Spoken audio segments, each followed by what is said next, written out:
for being allowed to stay at home. No, please. I resisted desperately. I really have asthma, and I couldn't survive if left behind.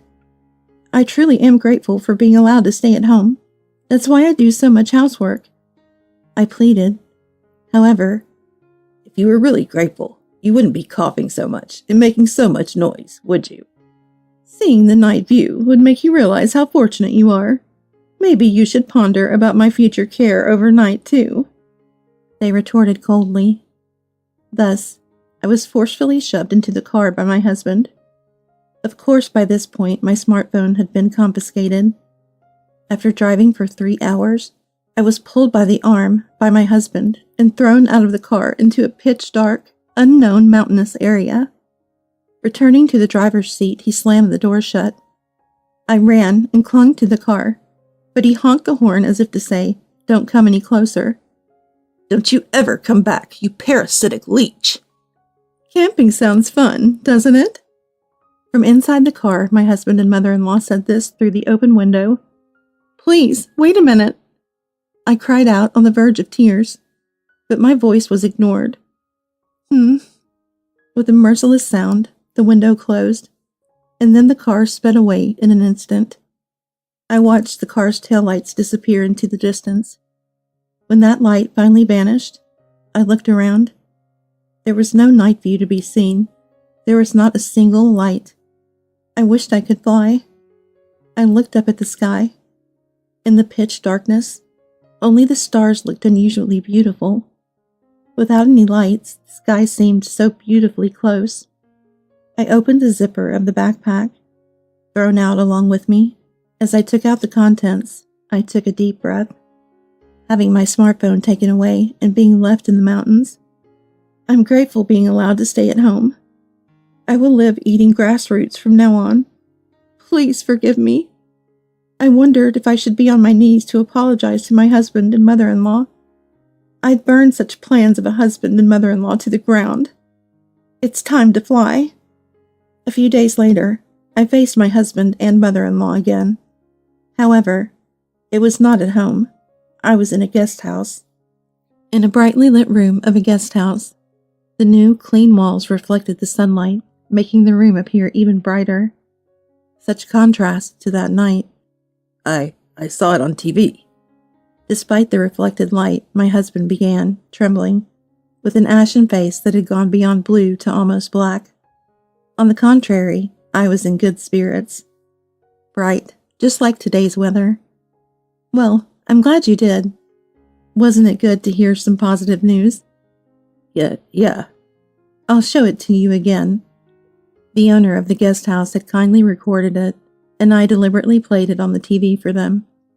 The morning news. A request for rescue by a drone. A rescue success. It was featured as a piece of uplifting news. On the screen, "That was some impressive piloting." I was being interviewed. I've always mainly done aerial photography as a hobby, so I was able to handle night flying without any trouble. I replied to the news reporter's further questions. "When did you come up with the idea to attach a letter to a drone?"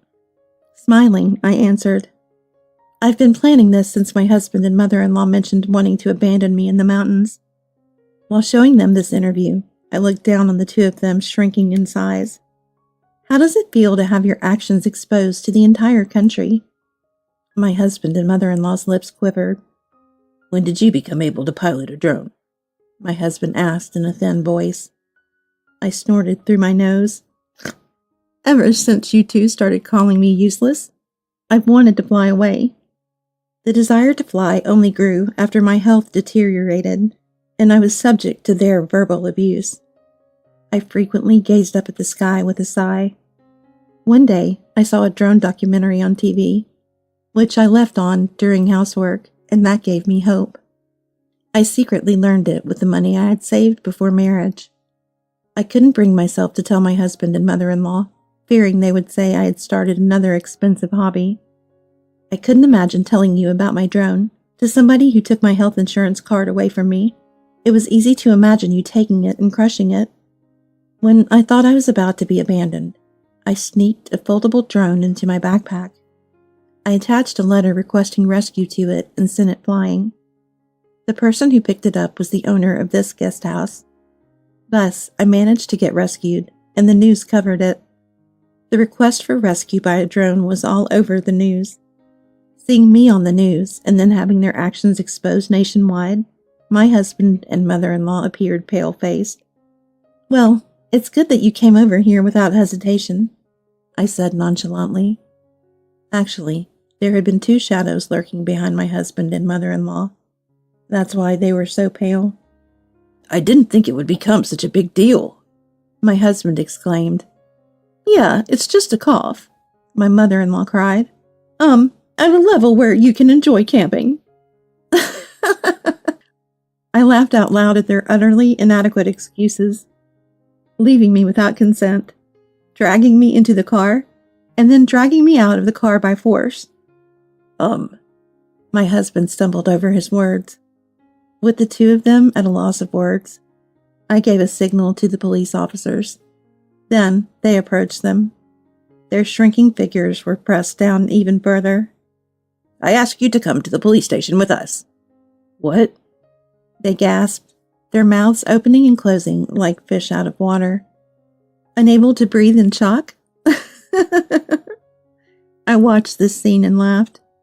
I've had asthma for a long time and haven't been able to breathe well myself.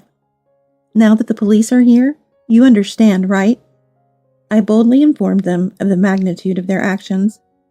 What you 2 did is not something that can be dismissed as a mere prank. Excessive, that's what you were. Oh, and by the way, throwing away my medicine is also an act of property damage. I was still not satisfied. And finally, I tell you about the things you repeatedly mentioned. I stroked the drone. You probably know this, but since the news, I've been talked about on TV and various other media. Thanks to that, my name has become well known, and I've had some sponsors approach me. Well, I guess it's thanks to your disdain that my desire to fly was realized and the aerial photos I took were recognized. So from now on, I'll live as an aerial drone photographer. "What?" What? The 2 of them looked like they were about to flip over in surprise, but that was not to be. 2 police officers were standing behind them. "So you're saying you can make money now?" my husband asked, out of breath. I answered that question for him. Yes, at least 3 times your monthly salary, too. Hearing this, my mother-in-law then clung to me. "I'm sorry, Allison. From now on, let's try to get along." Wow, it's the first time you called me by my name. Until now, you've always called me by, "Hey, you." Smiling for the first time today, I said, "Oh, I'm truly sorry. From now on, I'll make sure to call you by your name." I dismissed that notion without hesitation. Well, I refuse to live together. Cigarettes are bad for asthma.